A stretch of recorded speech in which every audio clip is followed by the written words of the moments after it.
देखिए, मैं सिर्फ एक चीज सबसे प्रथम कहना चाहूंगा कि we are on our own, ठीक है। We are a big enough power, हमें किसी की जरूरत नहीं। हाँ, टेक्नोलॉजी का सपोर्ट दे दो, टेक्नोलॉजी शेयर कर लो, बस वही है। We can fight our own battles, we don't need anybody's boots on our ground, forget it. ये तो पहले मैं बिल्कुल क्लियर कर दूं पूरी दुनिया को, हम अपनी लड़ाई खुद लड़ेंगे। आप हथियार हमको अच्छे लगे तो हम लेंगे, और टेक्नोलॉजी शेयर करोगे तो फिर ज़्यादा जल्दी लेंगे, लेकिन we will fight our own battles. We don't need you, we don't need anyone. We are सक्षम हैं हम अपने सारे दुश्मनों को सबक सिखाने के लिए, धूल चटाने के लिए। बिल्कुल सही बात है, आत्मविश्वास है हम में। जहाँ तक डोनाल्ड ट्रंप साहब का सवाल है, वो नोबेल प्राइज जीतना चाहते हैं, अच्छी अभिलाषा है, उन्होंने वाकई में ट्राई किया। नहीं, let me be very fair and honest sir, उन्होंने वाकई में ट्राई किया है रशिया यूक्रेन वॉर बंद करने की, इजराइल और जो कि हमास वगैरह के साथ युद्ध है उसको बंद करने की। He has tried. और फिर अब उन्होंने ट्राई किया कि ना पुतिन मान रहे ना दूसरे मान रहे, तो चलो भारत और पाकिस्तान के बीच में मध्यस्थता की जाए और एक सीज फायर करा दिया जाए। वो कह रहे हैं सीज फायर। वो उनके स्टाफ ने उनको शायद एक चीज़ बताना भूल गए कि सबसे बड़ी इंडिया की इंसल्ट करने का तरीका है कि अगर आप इंडिया को पाकिस्तान के साथ कंपेयर करें, वो फटीचर डूबता मुल्क, और भारत अगर आप चीन के साथ कंपेयर कर दें, हम वी डोंट माइंड, लेकिन जो भी हमको पाकिस्तान के साथ कंपेयर करेगा, जहां तक भारत की जनता का सवाल है, वो it will be a PR disaster for you. तिलमिला जाएगी भारत की जनता जब आप बोले कि हिंदुस्तान पाकिस्तान दो बराबर के देश हैं। तो साहब फिर तो हम पूरा आपको साबित करके दिखाएंगे कि कितनी बराबरी है, कितनी नहीं है। ठीक है साहब सर, बिकॉज ये आपके स्टाफ ने मेरे ख्याल आपको गलत ब्रीफ किया है। आप गुड, आप पाकिस्तान रोता आपके पास गया, हम नहीं गए, पाकिस्तान गया रोता हुआ कि मेरे आका मुझे बचा लो, मर गया, मारे गए साहब। आपने भेजा बीच B-2525 एयरक्राफ्ट वहां पे रेडियो एक्टिविटी चेक करने के लिए, और फिर इजिप्ट से एक IL-76 जहाज आया है। सर, रेडियो एक्टिविटी चेक हो रही है, पाकिस्तानी जर्नलिस्ट कह रहे हैं कि हमको गलत जानकारी दी जा रही है, कराची पोर्ट को हिट किया है।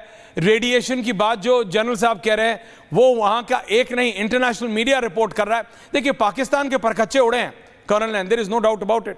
बट मैं आपके फाइनल कमेंट्स इस पे चाहता हूं कि भारत को अब एक ऐसी स्ट्रैटेजी चुननी, जो हमने ऑपरेशन सिंदूर होने से पहले भी एक बार बात की थी कि we are alone in this. हमारे पास टेक्निकल सपोर्ट है, हमारे पास डिफेंस में टेक्निकल सपोर्ट रशिया से है, फ्रांस से है, और कुछ देश हैं उनसे है, लेकिन at the end of the day Bharat बनाम पाकिस्तान है, दैट्स इट। इजराइल से है, यस सर, एब्सोल्युटली। ऐश्वर्या, दुनिया की सबसे बड़ी डेमोक्रेसी और सबसे पॉपुलेटेड देश, दुनिया की चौथी बड़ी इकोनॉमी, दुनिया की तीसरे नंबर की सबसे बड़ी सेना। और मैं आपको एक बात और बताऊं, ये ऐसे ही नहीं, हमारे ड्रोन से लेकर हमारे हवाई जहाजों ने जाकर के हर जगह धुआं मचाया और ये शील्ड बनाई। जिस फ्रीक्वेंसी पे, मैं डिटेल में नहीं जाऊंगा ऐश्वर्या, जिस फ्रीक्वेंसी पे भारत ने काम किया है, वो फ्रीक्वेंसी ना तो अमेरिका की किताबों में है ना चीन की किताबों में है। वो फ्रीक्वेंसी ऐसी है जो इनको नाके चुने चबा देगी।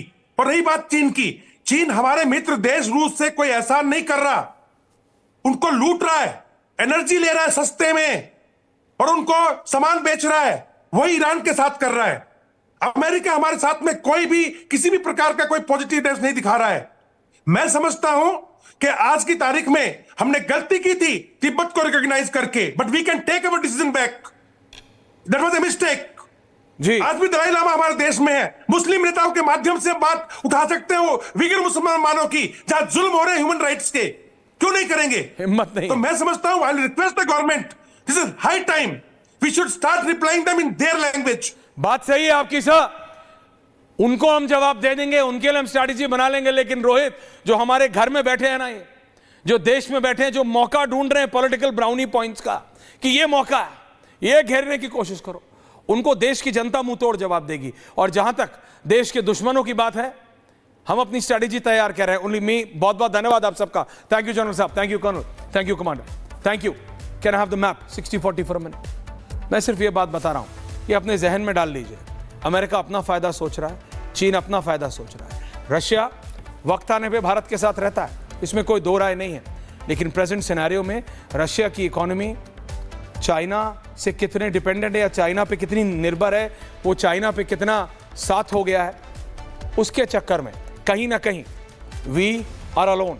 इजराइल हमारे साथ है, रशिया की टेक्नोलॉजी हमारे साथ है, फ्रांस के डसॉल्ट रफाल हमारे साथ है, ये है। लेकिन जब बात आती है आर पार के जंग की, तो ये सब अपना सोचते हैं, ये सब देखते हैं इनका फायदा कहां होगा। अमेरिकी राष्ट्रपति को ट्वीट करने से अपनी कॉन्स्टिट्यूएंसी में फायदा मिलता है तो वो पहले करते हैं। पाकिस्तान का प्रधानमंत्री, that joker of a character, पूरी दुनिया का, अपने ड्राइवर को छोड़ के वो पूरी दुनिया का धन्यवाद करने लगता है और 10 बार बोलता है सीसा पिलाई दीवार, सीसा पिलाई दीवार, सीसा पिलाई दीवार। I don't know what in the world is this सीसा पिलाई दीवार। लेकिन इतना सीसा पिलाएंगे ना, इतना सीसा पिलाएंगे कि तुम्हारी दीवार नहीं, तुम्हारी खिड़की भी तोड़ देंगे। ये बात ध्यान रखना।